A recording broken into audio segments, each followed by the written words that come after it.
Yes, it did. All right, we're good again. Welcome back. I don't think I asked you guys to hit the like button, share, subscribe, and consider becoming a patron, which you can also, I offer consultation if you'd like private instruction in any of the stuff that I talk about, including guitar lessons. And we're also confirming retreats for September. We have one room still open. You can come for any part of it. You don't have to come for the whole month. And in November, there's going to be morel and wild and medicinal, but especially morels. I'm going to be out looking for the morels. So between ceremony, we'll be out in the Andes picking morels and other mushrooms.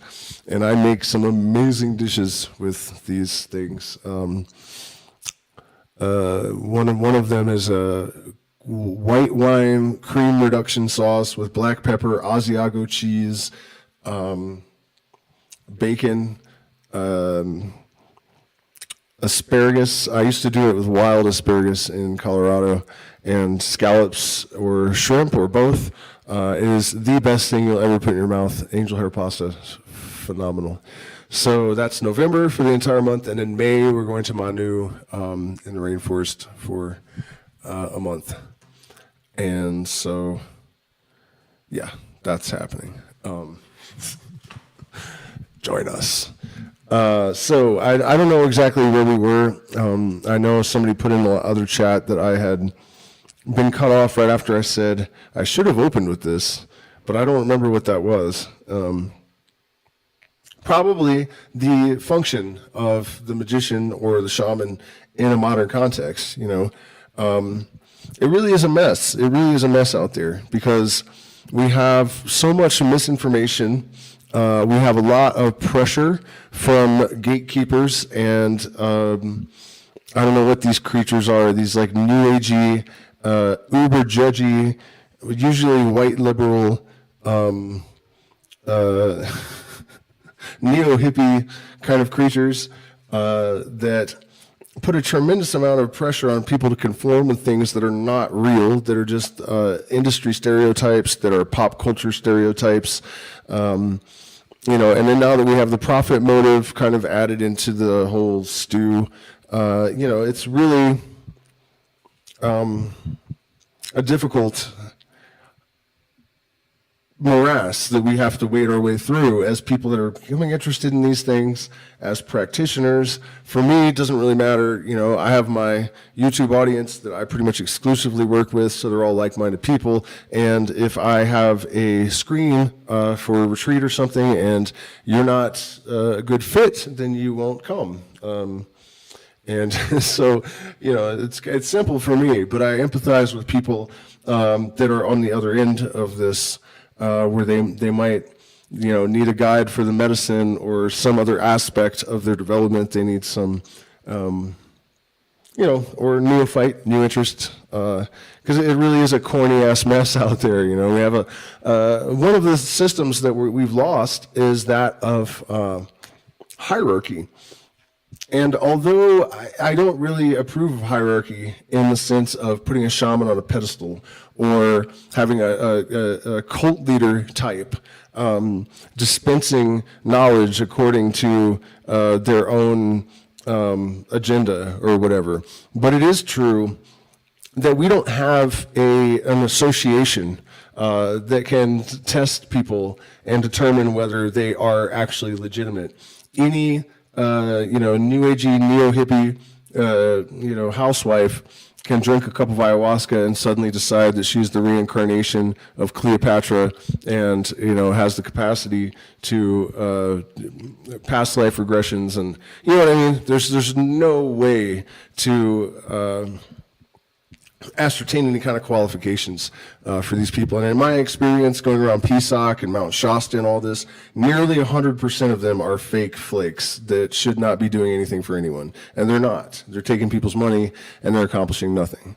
And it's a really unfortunate thing in other ways as well, because these neocon flakes can actually cause a lot of problems for people. Neocon, neo-hippie, sorry, totally opposite end of the spectrum there. But, I had a good friend. We were going to go to the Great Pyramid, and he has money, so he was going to rent the King's Chamber, and I would drink ayahuasca down there, and I have I guess a history that I'm curious about that could have been very helpful. But he had increasingly been accepting what I consider to be, going off the rails on the woo-choo train sort of stuff. And I'm gonna give you guys an example of this particular scam, and how destructive it is, because you're very likely to run into it. So what happens? Someone may. Oh, what is this? Why do we have so few folks all of a sudden? We were doing fairly well earlier. I think if I post too many times in a day, they stop notifying people or something. I don't know. It's a bummer. Because this is going to be more interesting than the first half. But anyways, let's say you have been drinking ayahuasca, and you're becoming very interested in shamanism and curious about the possibility of past lives and all of these things. And so you go to see a psychic. And the first thing the psychic does is tells you something you want to believe. That way, they have leveraged themselves into a place of trust with the client, because you want to believe the shit that they're saying to you. So, there's a short interview, brief conversation. The person says, yeah, I've been drinking ayahuasca, and I'm interested in shamanism and blah, blah, blah. And the psychic says, I'm getting that you were a great shaman in your past life. And, so they tell you something you want to hear based on the information you've given them. So now you're invested in believing what they tell you. And so this particular individual that I had this falling out with over this, he had this tendency to go into a shadow self and completely become that without any awareness of it, and he would not recall it. And he was like 6'7" and huge muscles, totally gentle, to the point of almost being it's like too much, but huge, definitely capable of doing damage. And he would get shifty all of a sudden. And later, when I talked to him about it, I said, I think you just have a fragmented psyche, and your shadow's not integrated at all, blah, blah, blah, standard thing. And he just said, it never occurred to me that I even had a subconscious. And so the ground is set for this to be an accurate analysis of what's happening. But so he tells this psychic woman about this, and she says, no, there's a spiritual attachment, and this behavior is not yours. It is this being that has attached itself to you. And, this shadow was a different part of this person, but it was 100% his personality. There was no being attached to him. And for only, $5,000, I can wiggle my fingers around, remove the spirit, and free you from it. And so now this person is called me, because he didn't believe me at first that he was even doing this shadow shifting thing. And he's saying, this woman has revealed to me that it's this spiritual attachment that's causing these behaviors. And so he's speaking in a way that he's like, it's clear that he's not taking any responsibility for this. It's not his fault. It's not part of him. Doesn't need to do shadow work. Doesn't need to, do anything to resolve this. Just got to have this woman wiggle her fingers around and chant some mumbo jumbo with a newspaper wrapped around her head so she looks like she is deep. And maybe a can of foaming goo. And so, this woman drove a wedge between my friend and I, because when I pointed out to him, you're being scammed, you're not thinking clearly, he cuts me out of his life. So this woman is lying to make money off of this guy, and she has pushed a wedge between him and a sincere friend that was really trying to help him through this. So, I'm just trying to give you guys an example. People talk about the, sexual assault that happens at ayahuasca retreats, and all sorts of other abuses of power that shamans commit from time to time. But there are other, almost more insidious, at least in the sense that they're subtle, ways that these sort of insincere practitioners can cause a lot of destruction and confusion. And, this is another reason why I do not go the superstition route. I am not working with spirits, People say, well, you call yourself a shaman, but then you don't believe in spirits. I don't actually call myself a shaman, really. Other people do that, including indigenous people. And I've studied it in every culture on the planet for, however long. So if I wanted to, I would. But I think of myself more as a magician. But even in that context, I still orient everything around the real world. In the Western mystery tradition, there's something called the law of necessity. The more modern versions of the mysteries call it the principle of sufficient reason. And it's something kind of like Occam's razor, but it means that everything that exists has to exist, or it wouldn't exist. And so we see particles likely giving rise to consciousness. We have a brain that is loaded with magnetite. And what would that do? It would create a very dense point in that field. And this is what gives symmetry and order to the field that gives rise to our consciousness. So we would not have physical bodies unless they were required to sustain this kind of highly ordered consciousness. There's a reason why we exist. There's a reason why there's magnetite in our brains. There's a reason why we have microtubules slurping up light. All this is happening for a reason, and this is actually a huge misconception for most people, that they think that indigenous people throughout the world believe that there are two different worlds, a spirit world and this world, and that is actually largely untrue.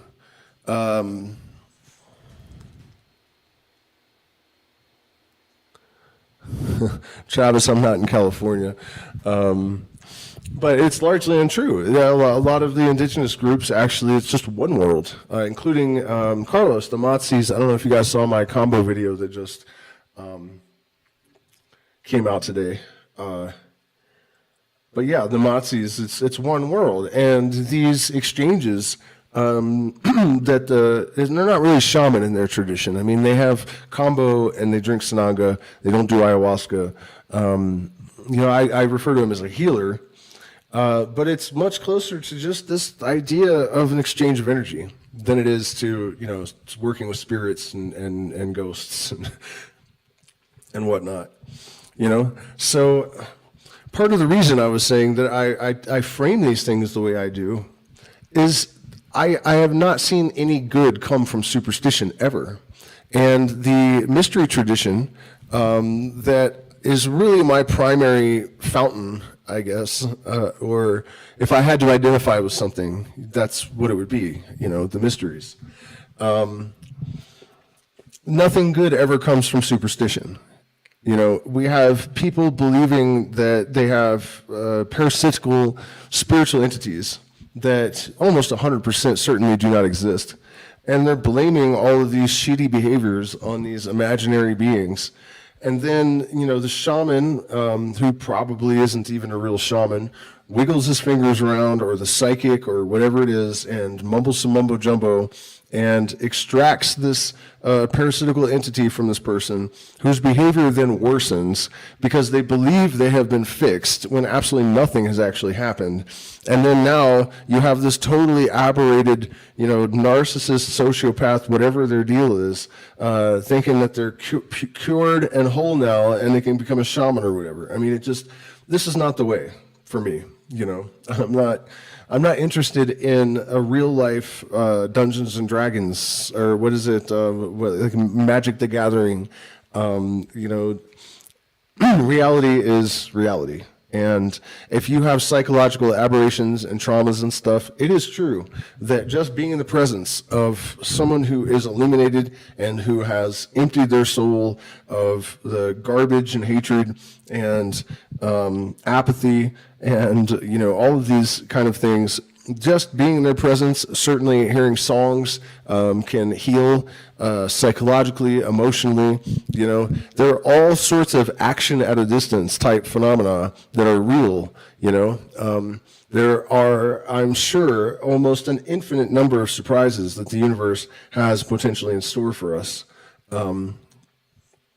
But the universe operates within certain parameters, and for good reason. So that's one of the reasons I've kind of branded myself, you know, woo-free spirituality, because I know, for example, that NMDMT does actually literally activate your pineal gland.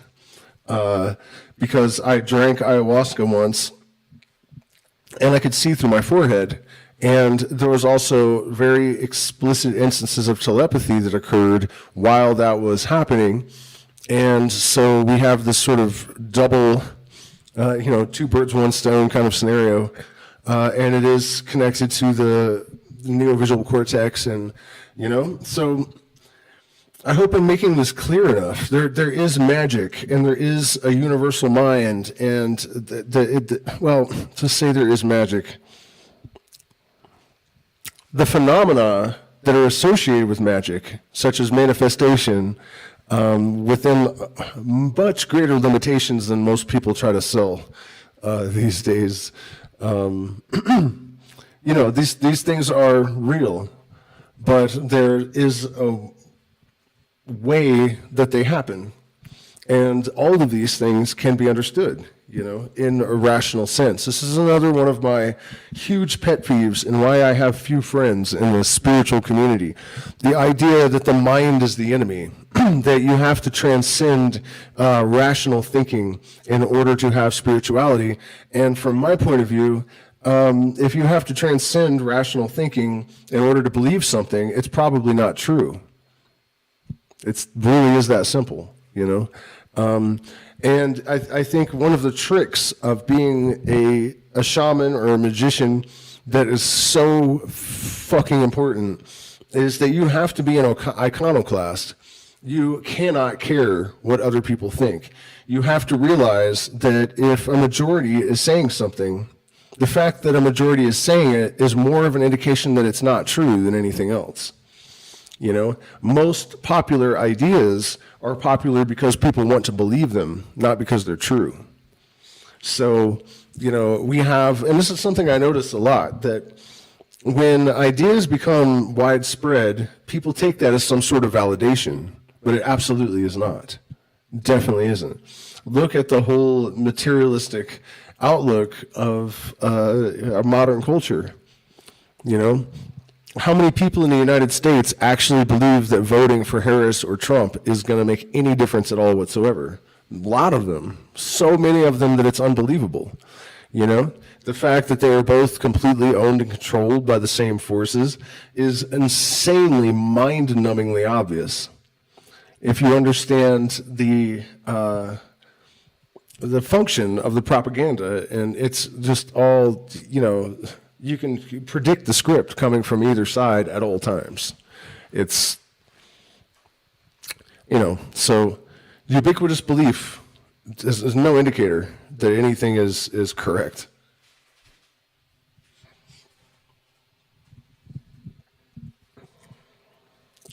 And so I guess, you know, when we're talking about the syncretism, just to kind of get back on track and sort of sum all this stuff up, you know, my protocol, one of the most important elements of it is to look for consistencies between practices in totally disparate cultures that could not possibly have had any contact at all whatsoever.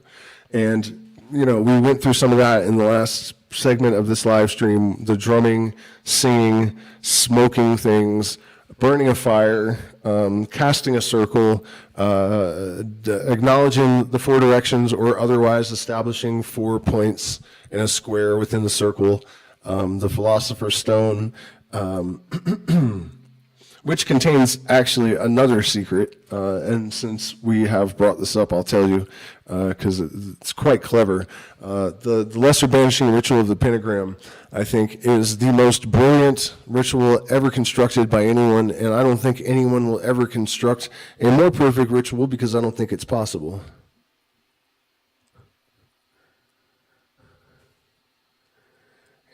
Yikes. Alrighty, got some kind of odd comments. Oh yeah, the LBRP. So casting a circle, acknowledging the four directions, right? I'm not getting into all the details of it. I've made videos about it, but just this one thing that is incredible. And you see it when you see the Philosopher's Stone, but because of the way it's drawn, people don't really quite get what they're looking at, I guess. I mean, I didn't for a long time. Okay, so you have the circle that is the universe, and you have the four corners, and you have the magician standing in the center of this, right? And where's his eye? So you have a two-dimensional circle and two-dimensional surface where there are points, but then you have this line in the center, and then you draw a line from each of the corners of the squares, and you have consciousness. And it is the addition of consciousness, the eye at the top of the triangle, that allows you to have now a 3D inhabitable space and makes the universe real. And this is one of the great clues that the ancients knew, that it was awareness itself that was the progenitor of all things. Pan, the progenitor. And then, we see it in micro, 2 eyes, the triangle with the third eye, 2 points, and then we add the other dimension and the third eye, which is indicative of this higher consciousness. So, yeah, just a brilliant, brilliant ritual.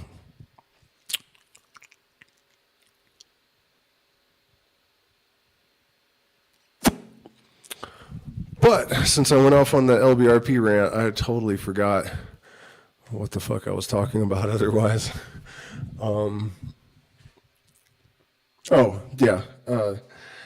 Basically, the task of the modern magician, in the new paradigm, to me, it's about moving forward. And I have all the respect in the world for these older traditions that I have learned a tremendous amount from, and I had so many incredible experiences. I've really been lucky that I've been able to find people that were not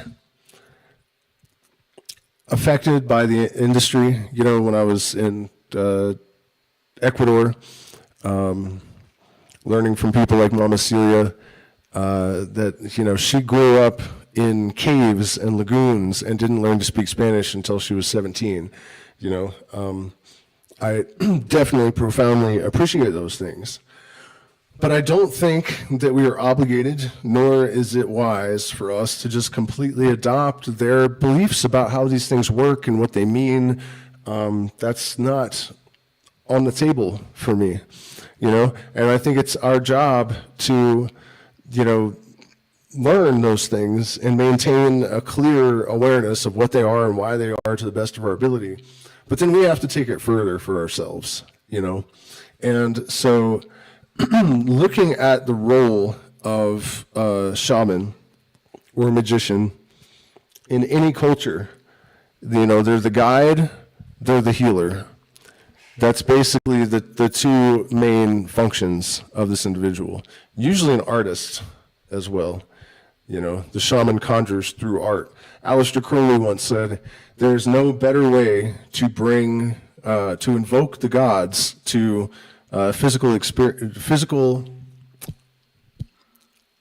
appearance than through art." There's also a clue to what I'm saying here for all of you guys out there. What was he saying exactly? You don't really invoke gods and make them appear as an apparition. It's not real. If you want to invoke a god, paint a picture. And this is coming from like one of the probably the most famous occultists ever. He took this position as well, that these spirits are not real in the way that the IRS is real. But so, in order to function that way for yourself and for others, your primary charges are to know yourself and to know the universe that you are attempting to relate to. Self-knowledge is the advice of Socrates, Plato, Crowley, on and on, all throughout history.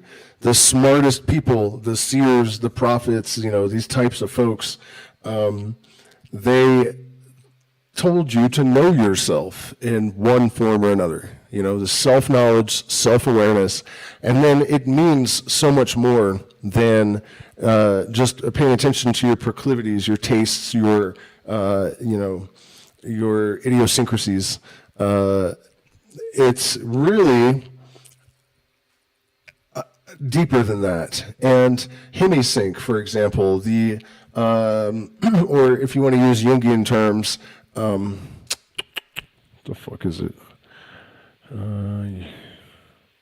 Individuation. But developing more awareness of the dark parts, the unseeable, to shine the light in the places where we have been unable or unwilling to look, through whatever means necessary, to introduce the light into these places and dissolve the shadows therein.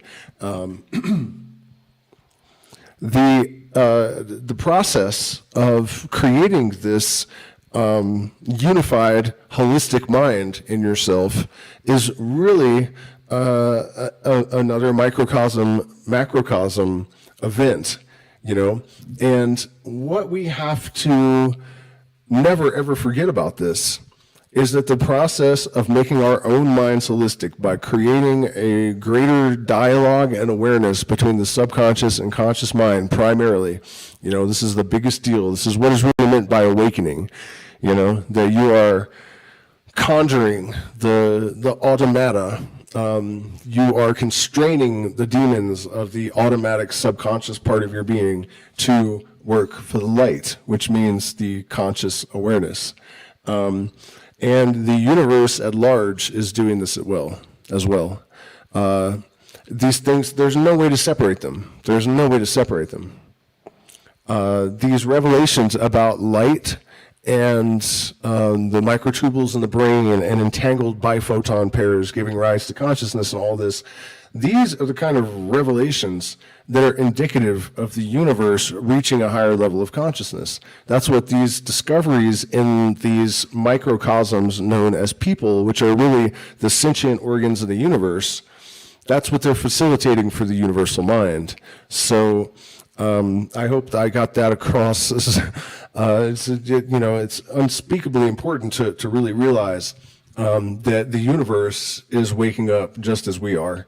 And it's not the first time this has happened, I don't think. We have the blinking of the eye of Shiva from the Hindus, that when God sleeps, the universe is, and when it wakes, the universe is destroyed. The blinking of the eye of Shiva. This alternation from systole to diastole to expansion and contraction.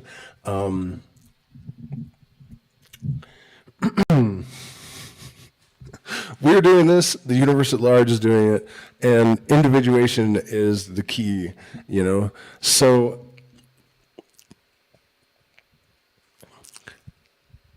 that fact is essential to understanding why I have this syncretic approach and why I think you should too. That this knowledge of the physical world and the allegories that are that can be extracted from it, that can be observed, the reading of the book of nature, which is really what shamanic sight is. For example, when we talk about shamanic healing and identifying plants in the jungle, the ayahuasca the shaman drinks shows him what plant he needs to cure his patient, because it transforms into a snake or whatever animal or something indicative of the illness, and then he knows, oh, that's the plant. But you know how that happens? Every living tissue, every living plant or animal tissue that contains DNA emits something called a biophoton at a rate of 100 per square centimeter per second. And research has been done that has shown that interspecies communication via the DNA happens via these biophotons. So the ayahuasca brings down filters in the mind and engages us with the electromagnetic field in some more holistic sense. And so the mind is able to communicate to the shaman via the reception of biophotons into his DNA, what plant to use. And that's how it takes the shape. There's a mechanistic basis for it. That's what's happening. I would bet my testicles that that's what's happening. So, that shamanic site, though, another aspect of this, another level of it, is that we learn to read the expressions of the universe as allegories.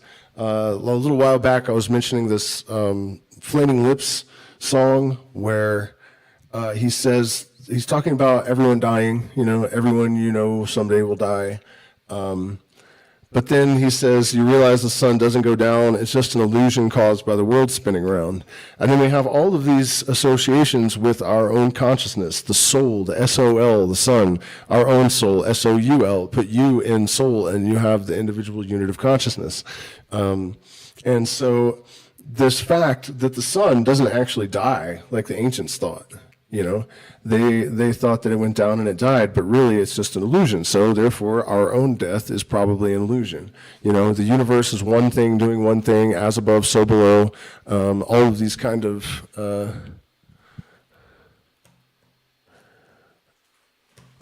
correspondences are indicative of an underlying truth.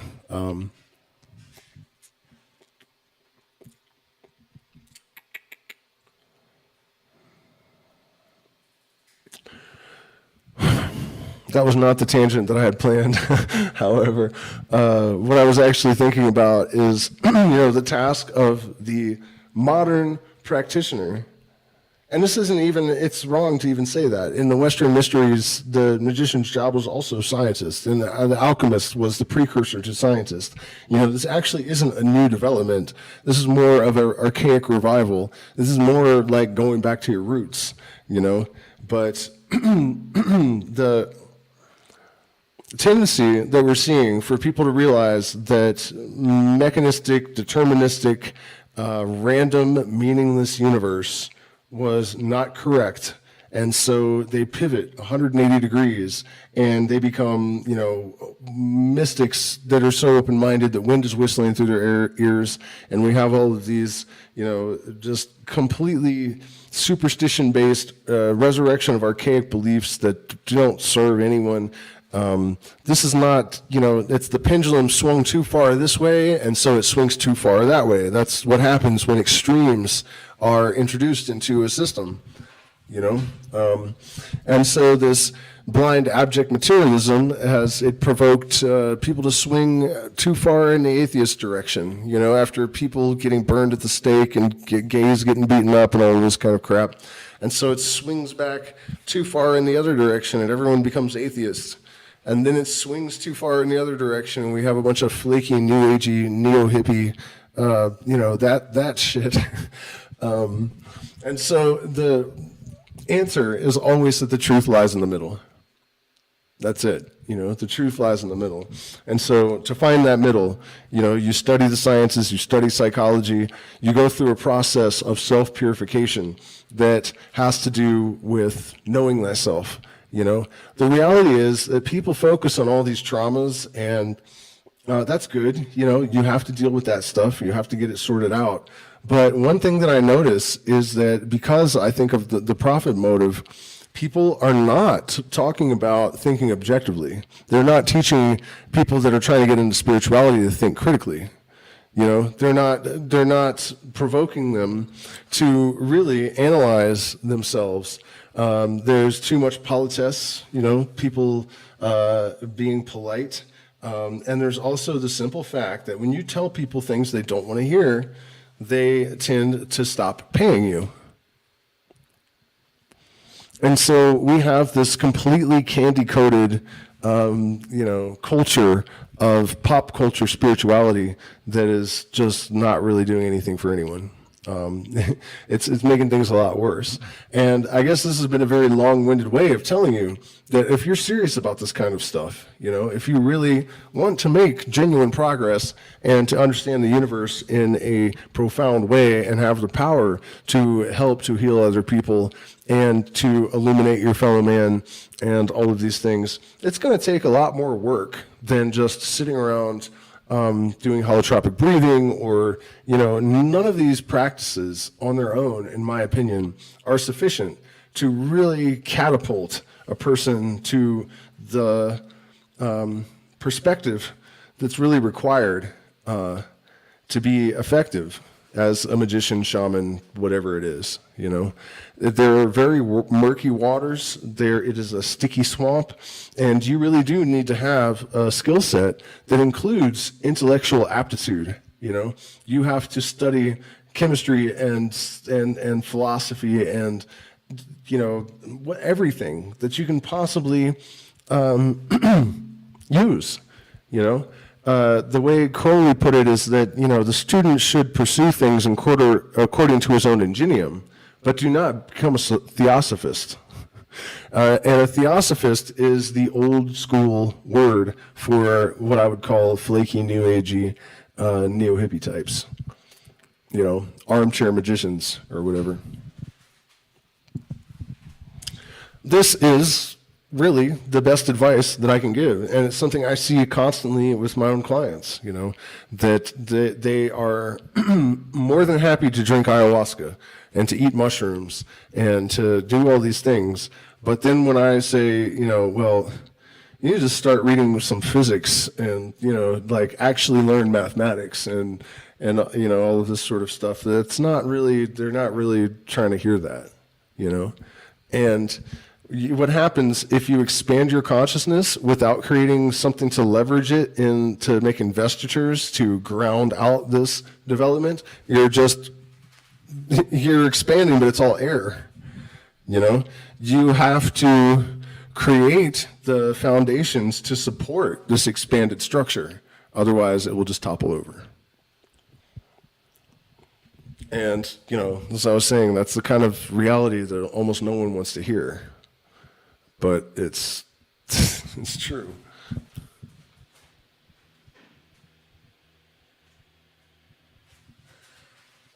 I don't think that it would fall under the category. He's asking if the dialogues with plants and animals fall under the category of epigenetics.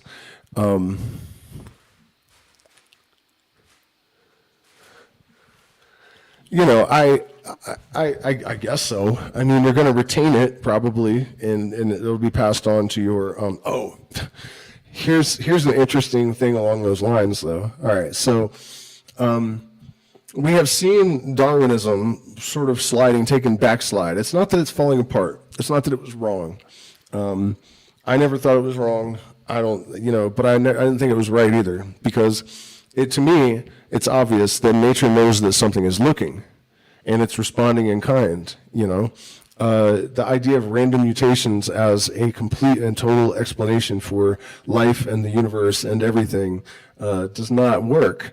And it's terrifying to me that it's like suddenly there are so many scientists and evolutionary theorists and evolutionary biologists and stuff, just all of a sudden like, you know what? This pretty obviously doesn't make any fucking sense. And some of them are admitting to having been laying awake at night thinking about this shit for... What the fuck was that? I don't know what that was. For decades, there was one paper I read, the guy was saying that this has kept me awake at night. And they don't want to say anything because they don't want their colleagues to ostracize them and to laugh at them and whatnot, which is crazy, that... We have all these arrogant asshats running around, all the muggles and normies of the world, laughing in the faces of people like me that are pointing out the obvious. And the people that actually understand the things that they're pretending to understand don't even believe the things that they're, so the muggle laughing at you is so convinced that, that's... I always suspected that, but until recently I wasn't really sure that that's actually what was happening. I go off the deep end again. Lamarck, but yeah, so that basic thing that Lamarck is, epigenetics is related to that, I guess. But what I was saying is that we do all have a common ancestor, right? Like the evolution and the way that they've tracked our DNA and stuff is not incorrect. It's just that it's not blind and random, and it sucks that they hated to admit that there was some sort of fundamental intelligence in the process of nature. I mean, I just, like, why? How could you convince yourself of that even? But I had a thought about this today. Someone recently asked me about how to find out their spirit animal and their totem animal. And it occurred to me that we may get to the point with like CRISPRs or something, like some equivalent of Ancestry.com, right? That was acquired by Blackwater, which is owned by BlackRock, by the way. So now this corporate conglomerate of State Street, Vanguard, and whatever the BlackRock has your DNA if you've ever used Ancestry.com. Isn't that fun?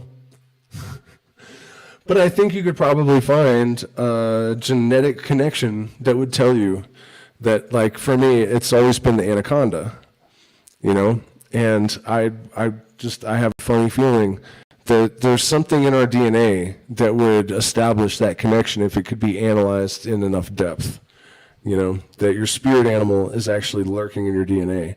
And it's actually kind of an interesting story. The woman who asked me that, we were up on a mountain drinking San Pedro, or we had drank San Pedro, and we were trying to walk up to these lakes, and we didn't make it because I'd never been there before, and I just said, well, you want to try, to go? And we started walking up, and this very traditional Quechua woman comes up, Quechua-speaking woman, and she's like, where are you going? And I was like, up to the lakes, and she just looked at me like, oh, that's cute, gringo. No, you're not. But we tried anyways, and we made it up to, apparently pretty close to him, according to this guy that showed up. But we're sitting there, and we hear this meow, and I'm like, what? We're way up in the mountains. Why is there a cat? And so she had said she thought her spirit animal was ocelot, and that she had been sleeping in a sleeping bag in Sonoma, and this ocelot had come up and licked her forehead. And I said, well, that's pretty far out that an ocelot would lick you on the forehead. So if you have a spirit animal that, I would suspect that's that's probably it, And so I turn around and I look up the hill, and there's this cat, and it's clearly too big to be a house cat. But I'm thinking, do ocelots meow? And probably not, because meowing is actually a device that cats have evolved to use specifically with humans. They don't meow at other cats. It's just for people, generally. So, ocelot's not going to meow. But the cat was too big, and so I walked up the hill, and it was also a strange circumstance that it wasn't moving at all, like not at all. It was frozen solid, not moving, and the sun was behind it, so I couldn't see the pattern of the cat. So that's why I had to walk up and look at it. So I started getting closer to it, and I realized it has spots, and it kind of looks like an ocelot. And it hit me that this was a hybrid. We're up in the Andes where there are ocelots around, and this house cat is too big and has the pattern of an ocelot, but kind of looks like a house cat, and that's the only explanation I could come up with. And so that sort of thing is on a completely different level, though, than this possible epigenetic communication with animals. But that's not really what epigenetic refers to. It's the biophoton phenomena. What's really interesting to me about it is that light can carry information. And not only that, but light can carry organic information, that a packet of light could be emitted from a Venus flytrap and be received by the DNA of a human, and the DNA in the human is the same DNA. So it understands this information. But the fact that the light can carry it at all is mind-blowing. It really just... when we think about transference of information via radiation of any kind,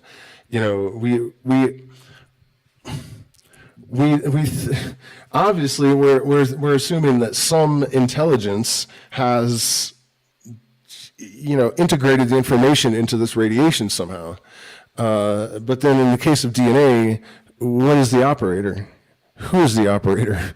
It's really an extraordinary thing. And by the way, the part of this mystery, in case you're unaware of this, is that DNA in a human is not different than DNA in a Tyrannosaurus Rex. It's just that different buttons are pushed. The alphabetical sequence is different, but it's the same DNA. It's the same DNA in a cat, same DNA in a person. It's just that the code is written differently. So yeah, let me see if there's any more questions.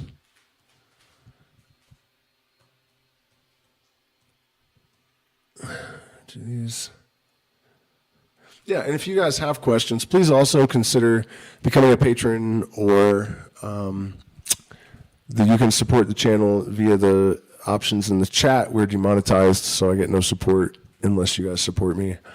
There's something else that, okay, yeah, speaking of light, let me see if I can communicate this. Consciousness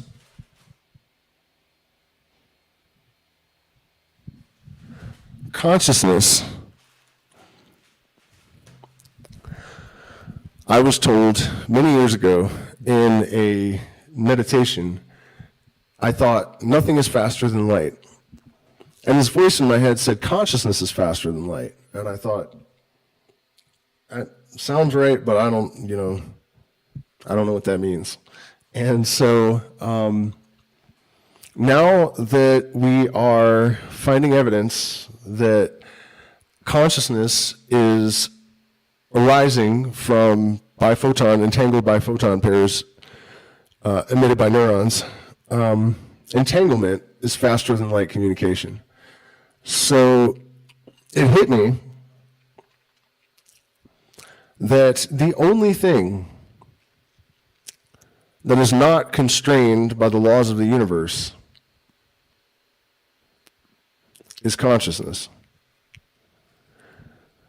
So the implications of some connection to divinity, or it being of a higher nature or not of this world, is like, the only thing is that it's not certain yet that it is these entangled particles that generate consciousness, but I'm sure of it. I mean, I will go ahead and make that prediction, and I'm totally confident about it. But think about that. If true, consciousness is the only thing in the universe that is not restricted by the same laws that everything else is. For me, this is a massive. The implications of it, are tremendous. All right, guys, you got any questions? Is it getting late? I feel like I've been on for like 2 hours, 10:30. I have quite a few new videos that I have to finish. We went to a place called Sacsayhuaman, which this is really actually weird. But Sacsayhuaman sounds just like sexy woman in English, and it literally means, is it satisfaction? Satisfaction through flesh. Saxi woman. What a world, right? And at this particular Incan ruin, there is a pyramid-shaped mountain peak that you can see from the top center in a circle. There's a big circle that used to be a tower, and I'm sure, you know, back in the day, the real objective on the solstice was to go up to the top of this tower, and then it really would have been perfect. But I guess on the solstice or thereabouts, the sun rises in such a way that for a few moments, it is the eye on top of the triangle of this perfectly pyramid-shaped mountain. And so we walked around with this shaman at these ruins for an hour or so, and he told us lots of interesting, supposedly old Incan beliefs that had been passed down verbally, you know. And some of it I don't know if I believe, honestly. There's actually going to be a disclaimer in the video saying, you know, with all due respect, I don't endorse necessarily the history that's being given here as being factual, partly just because I don't want to get in trouble. You know, YouTube seems to just want to violate you for anything they can possibly find these days. But, you know, he said that the ruins are actually 50,000 years old, and that the whole history that was given by the conquerors and the church and stuff is not true. And I don't doubt that one little bit, but I also don't know if I believe that these ruins have survived 50,000 years in an earthquake zone, like Cusco. So who knows? I mean, they're remarkable places. If you've never been here, I would definitely recommend it. The monolithic stones actually are cut more accurately than in Egypt. And this is another thing, kind of coming from the opposite part of the spectrum. He was saying that there's argument about how these monolithic stones were created. Hell, I could probably pull up some video, some unedited video, and show you guys, but I won't. We'll wait. Gotta wait for the video. Yeah, so they're massive, and they are more accurate than the pyramids. The cuts are, and it doesn't make sense looking at them. Like, it's not like a, you know, straight cut and a straight cut. There will be these weird, like, you know, wavy lines, and both rocks will be totally laser precise. Like, you can't fit a razor blade between them. More accurate than the pyramids, and no one knows for sure how they made them or how they did it. And also, some of them at the Huacas above Cusco. If you come to the retreat, we're going to go there in both September and November, and I'll show you these things. But they look like fingers have been dragged through the rock, and it's, you know, lots and lots of them. Definitely nothing natural. So the rock would have had to have been soft, and there are these massive limestone pieces. And also there are like shapes and cuts in places you can barely even reach that don't make any sense. There's no possible use or function for them. It's really bizarre stuff. But one of the theories is that the limestone was crushed and then reconstituted with some kind of bonding agent. And so when you look at these larger pieces of limestone, there are no fossils, there's no calcite, there's no quartz, there's nothing in there. And if you look around on the ground at the limestone that isn't part of these structures, there is limestone and, you know, I mean, fossils and calcite and other stuff. So it's a tremendously weird mystery, and I'm glad that we had the shaman to walk around with, because there are animals and stuff also that are made out of stones in the walls, and I never would have noticed them. Anyways, watch out for that video. It's pretty interesting stuff. So, do we have any more questions before I pop off and work on my videos? I don't really know if I even tackled the subject that I had planned on getting into today. Honestly, we had a really late night the other night, and I slept most of the day and just woke up and thought, oh man, I got to try to get my head clear from this nap and jump online. So I think if I was a little bit more unfocused tonight than last time, it's because I just woke up at 9 o'clock at night or whatever. I have a bit of lag, so that's why I'm giving you guys a minute to pop your questions in. I know there were a few more things that I was thinking about that I have not gotten to, but... All right, going once. Going twice.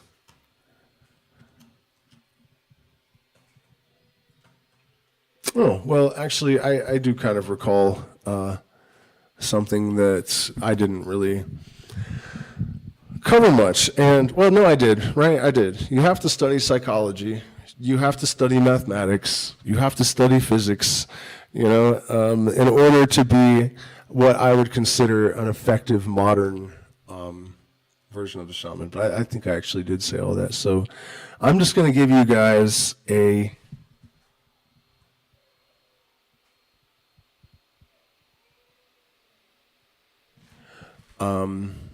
few minutes to ask questions, and then I'm going to go edit my video, I guess, if we're done here.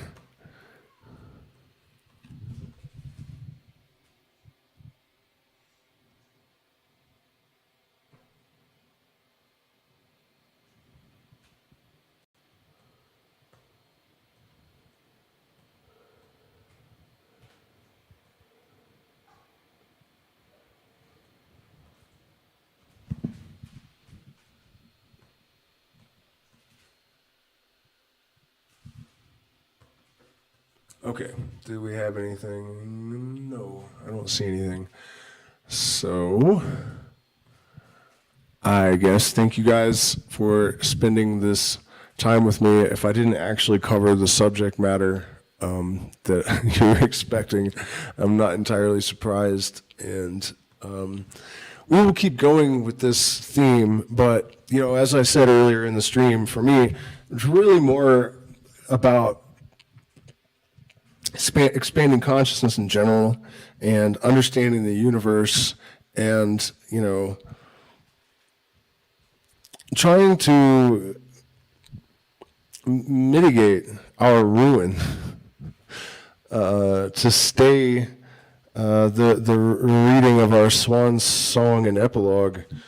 And it pains me to see how much human potential is wasted needlessly in this world because of a lack of direction and awareness and important knowledge. And when I see the damage that it's done to the human race and see us on the brink of actual extinction because of it, and then over even the last year, I've become increasingly aware that we actually did know almost all of the stuff that we now are uncovering, with science, the fundamentals of it, the path to spirituality that is not religion, the mystery schools of Greece and Babylonia and whatnot, they had it. They knew. And one of the reasons that I think it was Alexander, or no. It's not Aristophanes. Yeah, Aristophanes, I think. I think it was Aristophanes that when in the 4th century, the Roman government wanted to ban the mysteries, they took it underground. And Aristophanes wrote that without the mysteries, the human race will be lost, and our destruction will be assured. And he was not wrong. He was not wrong. The loss of this kind of knowledge and the disconnect from our purpose, both on micro and macro, It's terminal. And the resurrection and reintegration of this kind of thinking is the only way that we will restore ourselves to our proper station and sovereignty. And, it's true, I think, that we have more potential than ever. Evolution is real, and it's not disrespectful to our ancestors to say that we're going to take things further. It's our duty and necessity. And we are incredibly well equipped at this juncture to step into a role of godlike power. And if the lessons of history are well learned, we can wield that power beneficently. It's not even that difficult. It really isn't. At first, it is. I certainly made a mess of things at the peak of the last Phoenix process, the last 11-year cycle.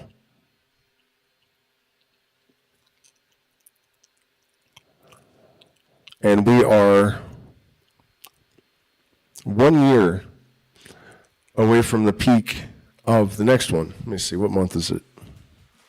August? So yeah, a little bit less than a year until the peak of the next solar cycle. And so for all you budding and aspiring magicians and sorcerers and whatever out there, this is your time to shine, quite literally, to connect with the soul, the S-O-L, to connect your S-O-U-L to the S-O-L, and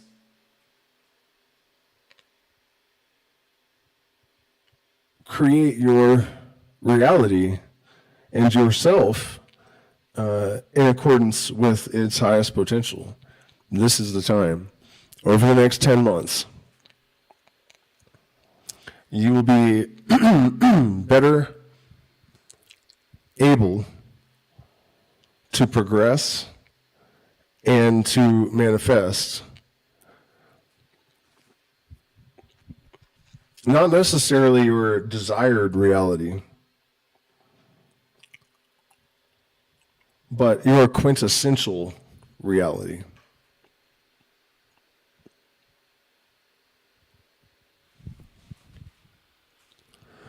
So get to work, bitches.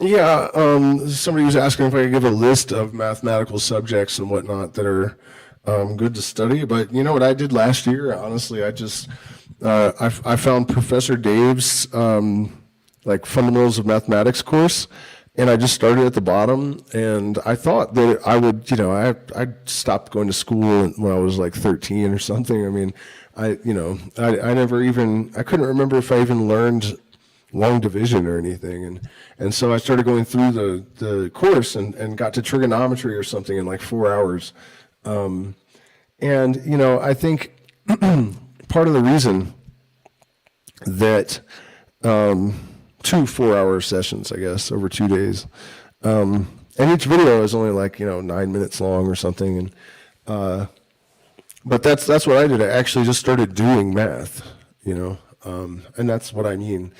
And there's a lot of reasons for this, but it's difficult to articulate. But for example, calculus.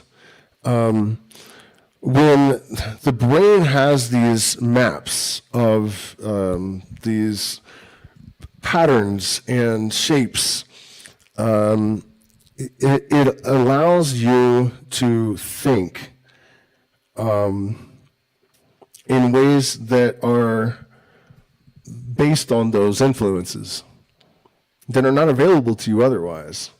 You know, and I think that's one of the things that people miss about education, that it's not just about learning the thing you're learning.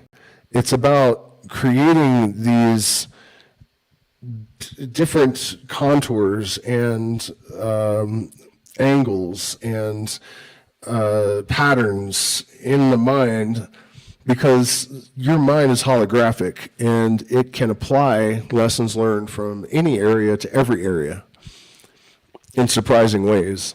So just as psychedelics kind of force the brain to upgrade the hardware in order to deal with the incoming software, you know, the program that it's running, the brain has to, you know, enhance neuroplasticity and increase neurogenesis in order to adapt the hardware to run the new program, right? Because it's like trying to run an app for an Apple iPhone on a 1984 Commodore. If you don't upgrade the system, it's not going to happen. The same thing happens from learning mathematics and philosophy and geometry and all of these kind of things.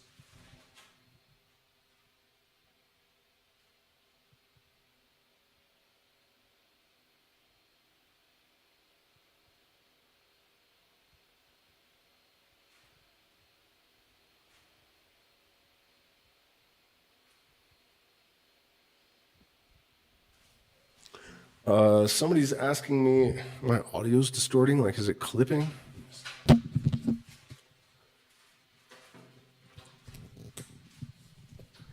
Hello, hello, hello, hello. It's not.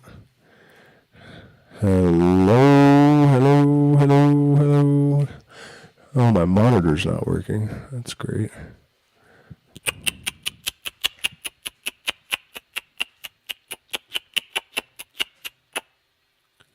Huh. Sorry. Yeah, I don't know what to say about that.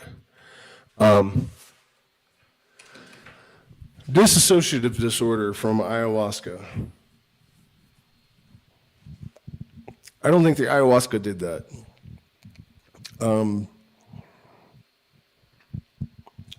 It probably is a matter of unfinished work. You have something unresolved that you have not been able to integrate. I don't have enough information to even begin to guess what that might be. But when people get stuck in parts of the process, that's usually what it's indicative of. Something has been stirred up, but it has not been processed and settled. So, you know, I offer consultations if you want to go deep and try to figure that out. Otherwise, you know, I can't really give any advice without a lot more information specifically, you know, because this is kind of an abstract that could be all sorts of different stuff. But just generally speaking, you need to figure out what is unprocessed.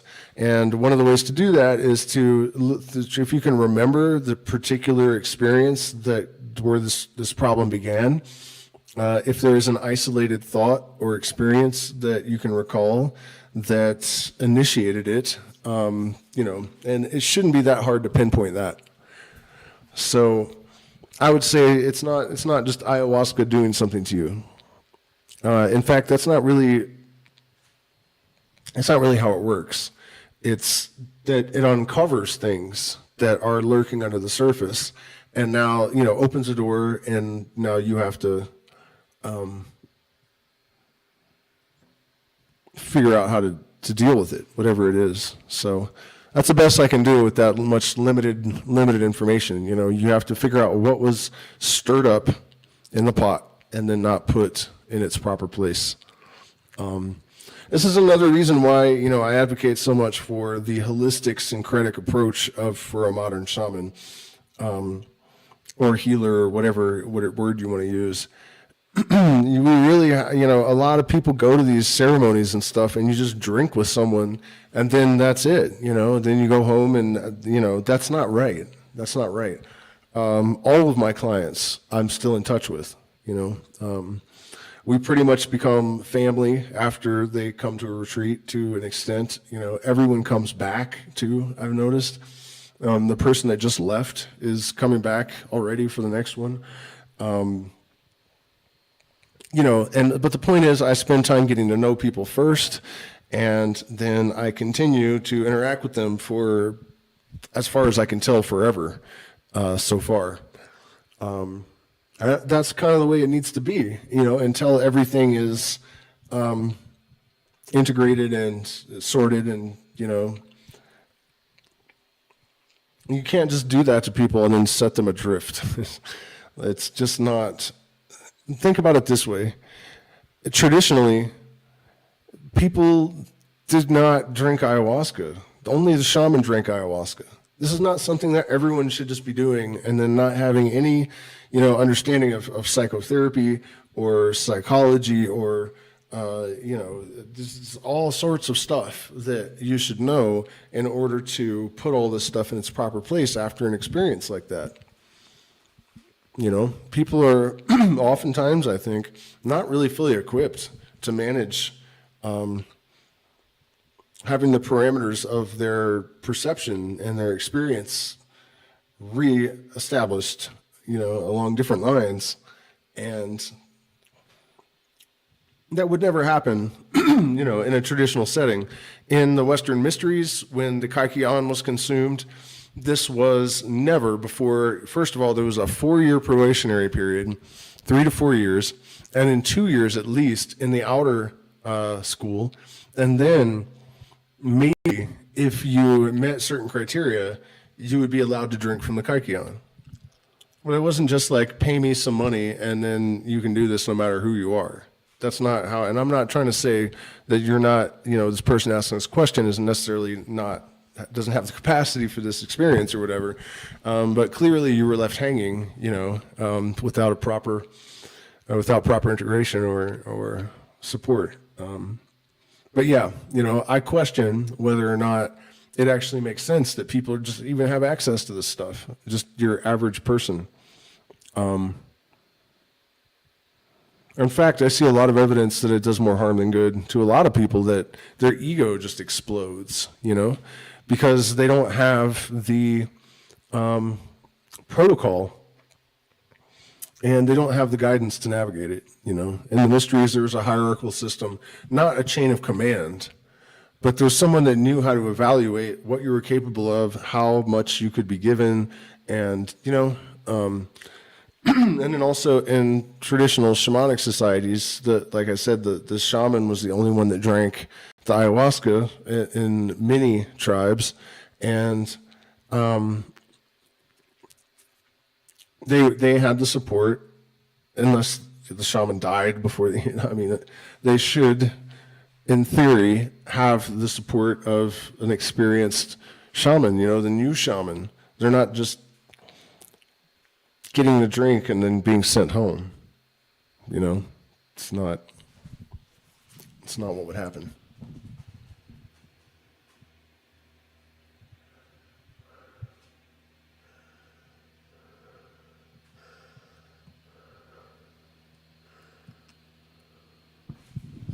Okay, so why everyone got to pile on when I'm just about to, let's see.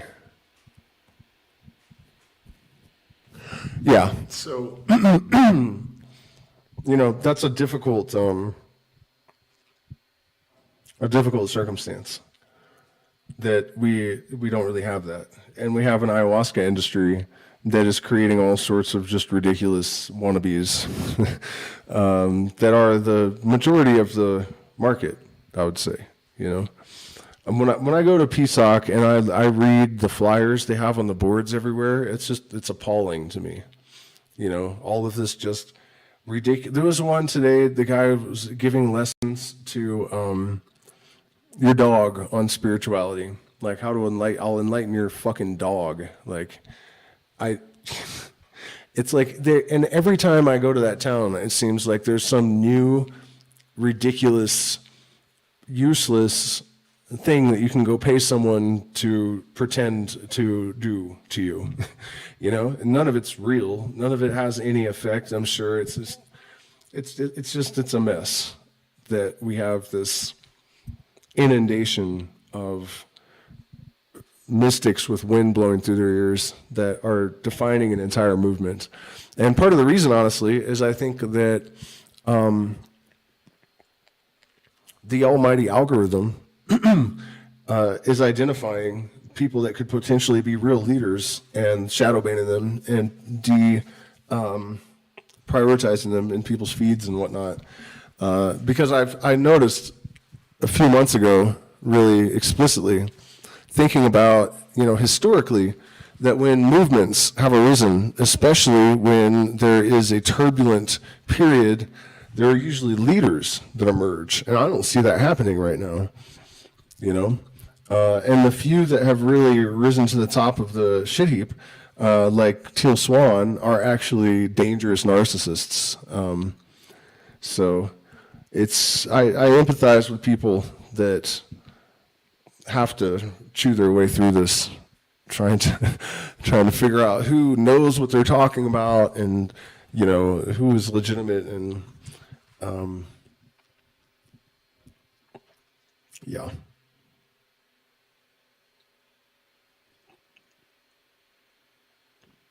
So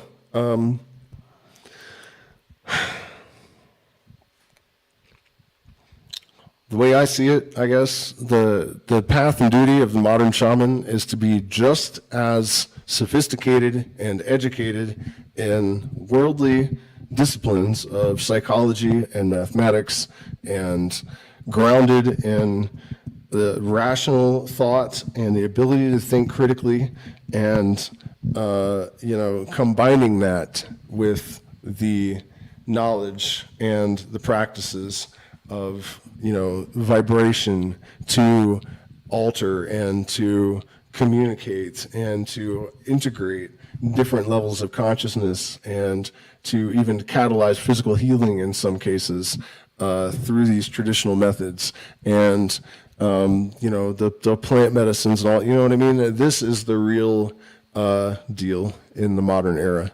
People that are doing both of these things with equal determination and zeal and joy and determination, that's the shit. Don't play with your eyeballs. I did do a video about Teal Swan. She is disgustingly evil and narcissist cult leader for sure. She is not good. I did 2 videos about her. Like your input, if I can close my eye and use one finger to slightly push the closed eye back and look forward in any corner, I can see a world made of bright yellow gold. I don't really have anything to say about that. I'm not sure. That sounds like an optical illusion or something. I'm not sure it's meaningful.